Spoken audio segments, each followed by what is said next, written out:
काफ़िले आ रहे हैं आ रहे हैं आ रहे हैं और इंशाअल्लाह मुझे उम्मीद है कि कल जो जलसा होने वाला है अमर बिल मारूफ व नही अनिल मुनकर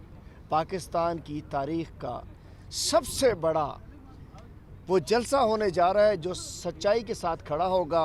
हक़ के साथ खड़ा होगा और बुराई के ख़िलाफ़ खड़ा होगा, बुराई के ख़िलाफ़ हो जाएगा। मैं समझता हूँ कि हमारा ये काफ़िला और अल्हम्दुलिल्लाह हम समझते हैं कि सिंध ने जैसे करारदाद पाकिस्तान सिंध से पेश की गई थी, इसलिए हम समझते हैं कि इंशाअल्लाह ये जो इस्तेहकाम पाकिस्तान का जो जलसा है, जो इस नए पाकिस्तान की तकमील का जो जलसा है, इसलिए कल के बाद इन चोरों ने जो इमरान खान के ख़िलाफ़ जो कुआं खोदा था, कल इनकी सियासत इस कुएं में, अंधे कुएं में दफन हो जाएगी। और मैं समझता हूँ सिंध हमेशा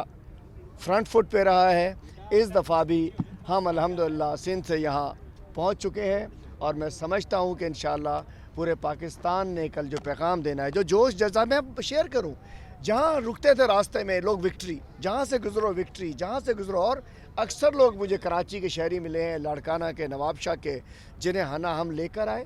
ना वो हमारे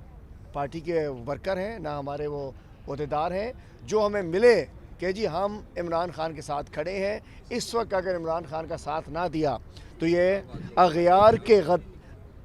के इशारों पर अमेरिका की ग़ुलामी करते हुए डॉलर, यूरो और पाउंड के लालच में खुदा न खास्ता पाकिस्तान को कमज़ोर कर देंगे। तो कल पाकिस्तान को इस्तेहकाम का जलसा है। अल्हम्दुलिल्लाह सिंध से अल्हम्दुलिल्लाह हमारे तंजीम, हमारे सूबाई तंजीम, हमारे डिवीज़नल तंजीम, हमारे विंग्स वो भी आ रहे हैं और मुख्तलिफ़ काफ़िले निकल चुके हैं। कल इंशाअल्लाह सिंध का भी बहुत बड़ा यहाँ हिस्सा होगा इंशाअल्लाह।